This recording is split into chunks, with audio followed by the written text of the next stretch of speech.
لیکچر اپلوډ کوم ان شاء الله. تاسو چې کوم ده نو د انلاین یونیورسيټي چې کوم زما د چینل نوم دی په دې باندې ان شاء الله تاسو ته ملاوي. اوس د 10th کلاس چې کوم لیکچر دی د هغې سیریز شروع کوو نو په هغې کې لولنی لیکچر مونږ نن سټارټ کوو. بسم الله الرحمن الرحیم. چپټر نمبر 1 دی کوادریټک اکویشن د هغې نوم دی چپټر. اوس د نه مخکې چې کومه د کوادریټک اکویشن د هغې سالو کول د هغې حل کولو ته ځو. د هغې نه مخکې دغه وکړو چې مونږ اکویشن لاول وپېژنو چې اکویشن څه ته وایي په میتھس کې.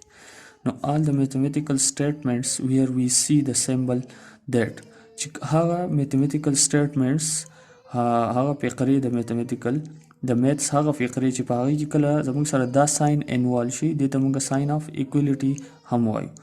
نو دې ته بیا مونږ هغه کوم سټیټمنټ چې دی هغه کوم سنټنس چې دا د میتھس هغې ته مونږ ایکویشن وایو.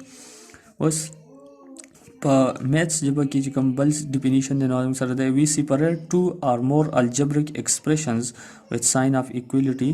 چې کله مونږ دوه یا د دوه نه سیوا چې کوم الجبریک ایکسپریشنز دي هغه مونږ په ایکویلیټي ساين باندې د یو بل نه سکو جدا کو ډیفرنشیټ کو یو بل نه جدا کو نو هغې ته بیا مونږ څه وایو هغې ته مونږ ایکویشن وایو. لکه څنګه دا ایکویشن چې دی x² + 2 = 3 وایي.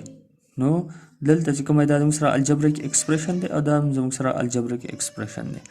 صحیح. نو دې چې کوم دا مونږ کله د یو بل نه په دې ساين باندې په ایکویلیټي ساين باندې یو بل نه جدا کو نو بیا مونږ سره دا ایکویشن جوړي. اوس الجبریک ایکسپریشن څه ته وایي؟ نو الجبریک ایکسپریشن زموږ سره کله چې مونږ دوه یا د دوه نه زیات ټرمز چې کومه دی هغه مونږ په الجبریک اپریشنز باندې الجبریک اپریشن څه ته وایي؟ الجبریک اپریشن زموږ سره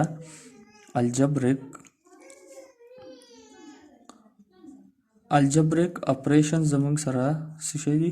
ساينس د هغې زموږ سره پلس ماینس ضرب او تقسیم. نو دې ته مونږ څه وایو؟ الجبریک اپریشنز ورته وایو. نو چې کله مونږ دوه یا د دوه نه سیوا ټرمز چې کومه دی هغه مونږ په دې ساين باندې د یو بل نه جدا کو یا په پلس یا په ماینس یا په ضرب یا په تقسیم نو بیا هغې ته مونږ الجبریک ایکسپریشنز ورته وایو. خو چې کله دا الجبریک ایکسپریشنز بیا مونږ په ساين اف ایکویلیټي باندې د یو بل نه جدا کو. صحیح ده. کله به کې ساين اف ایکویلیټي دا ساين سیمبل راشي نو دې ته بیا مونږ ایکویشن وایو. اوس د ایکویشن زموږ سره مختلف ټایپس دي. نو ایکویشن چې کوم ټایپس دي نو هغه زموږ سره مین چې په کوم ټرم باندې ډیپینډ کوي نو هغې ته مونږ ډیګري وایو. ډیګري اف ایکویشن یا ډیګري اف الجبریک ایکسپریشن. نو ډیګري مونږ سره څه ته وایي چې په یو ایکویشن کې یا په یو ایکسپریشن کې چې کوم هایست پاوري په یو ټرم باندې نو هغې ته مونږ د هغې چې کوم د میکزیمم چې کوم پاور دی پکې کوم طاقت دی چې کوم په دې ویریبل د پاسه باندې په ویریبل د پاسه باندې چې کوم ټرم راځي نو هغې ته مونږ په ویریبل د پاسه چې کومه انسه راځي یا هر څه راځي نو دې ته مونږ څه وایو؟ پاور وایو. او دا کومه ویریبل چې دی دې ته مونږ بیس وایو. او دلته چې د دې نه مخکې مونږ څه ولګو د دې ویریبل نه نو دې ته مونږ څه وایو؟ کوافیشنټ ورته وایو. نو چې کوم په یو ایکویشن کې چې کله زموږ سره مونږ به ګورو چې په یو ټرم باندې زموږ سره هایست پاور سره نو دلته ګورئ په وای باندې پاور چې کومه دی نو هغه زموږ سره 1 دی. خو 1 مونږ نه لیکو د وجې نه. اوس دلته زموږ سره په ایکس باندې کوم میکزیمم پاور چې دی نو هغه زموږ سره 2 دی چې کوم نو په دې ایکویشن کې اورال ایکویشن کې زموږ سره هایست پاور چې دی هغه 2 دی نو د وجې نه د ډیګري زموږ سره 2 ده. نو دې ایکویشن ته مونږ بل نوم چې کومه دی نو هغه مونږ ورکوو هغې ته مونږ څه وایو؟ کوادریټک ایکویشن ورته وایو. څه ورته وایو؟ کوادریټک ایکویشن ورته هم وایي. کوادریټک ایکویشن زموږ سره هغه ایکویشن ته وایي چې کله د هغې ډیګري زموږ سره صحیح د هغې ډیګري زموږ سره 2 وي. اوس لینیر ایکویشن څه ته وایي؟ لینیر ایکویشن هغې ته وایي چې د هغې کې زموږ سره کومه د هغې ډیګري زموږ سره د 1 برابر وي. مطلب په هغې کې زموږ سره چې کومه هایست پاوري میکزیمم پاوري غونډو نه غټ پاوري په یو ویریبل باندې نو هغه زموږ سره صحیح 1 وي. نو هغې ته مونږ لینیر ایکویشن وایو. چې کله ایکویشن زموږ سره په یو ایکویشن کې هایست پاور 2 شو نو هغې ته بیا مونږ کوادریټک ایکویشن وایو. اوس سټانډرډ فارم زموږ سره د کوادریټک ایکویشن زموږ سره دا دی ax² + bx + c = 0. خو په دې کې به یاد ساتئ چې کوم دا کومه x² دی نو دا زموږ سره دا څه جوړي؟ دا زموږ سره کوادریټک ایکویشن جوړي.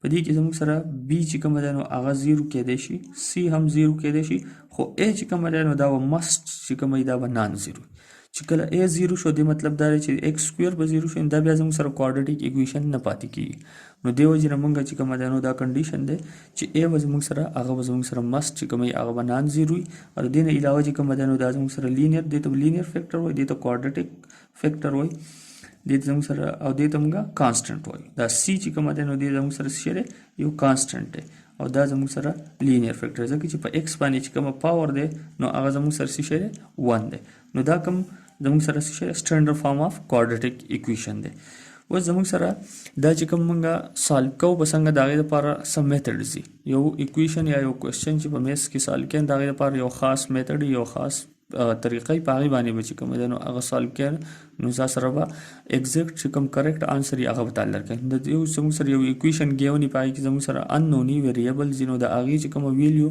فایند کوو نو د هغې لپاره موږ سره میتډز دي نو په هغې کې زموږ سره لومړنی چې کوم د دې زموږ سره 3 میتډز دي چې کوم کوادرټیک ایکویشن موږ سالو کوو نو د هغې زموږ سره 3 میتډز دي نو زموږ سره لومړنی میتډ چې دی هغه فیکټرایزیشن دی دویم میتډ زموږ سره کمپلیټینګ سکویرز دی او دریم میتډ چې کوم دی نو زموږ سره بای فارمولا دی نو زه امید لرم چې تاسو به چې کوم ما په دې کې کوم تیوري تاسو ته مخکې پیش کړه په دې کې زمانه دې کې تاسو چې څه هم کوېسچن نو هغه زما کمنټ کې ولیکئ صحیح ده او د نه پس کوم نو د کوم درې میتډز چې مونږ نمونه واغېستو دا به دې باندې به ان شاء الله کوېسچن سالو کوو په ایکسرسایز کې نو په هغې کې بیا چې کومه ده ان شاء الله زه امید لرم چې تاسو په هغې باندې بیا ښه پوه شئ ډېر مهرباني السلام علیکم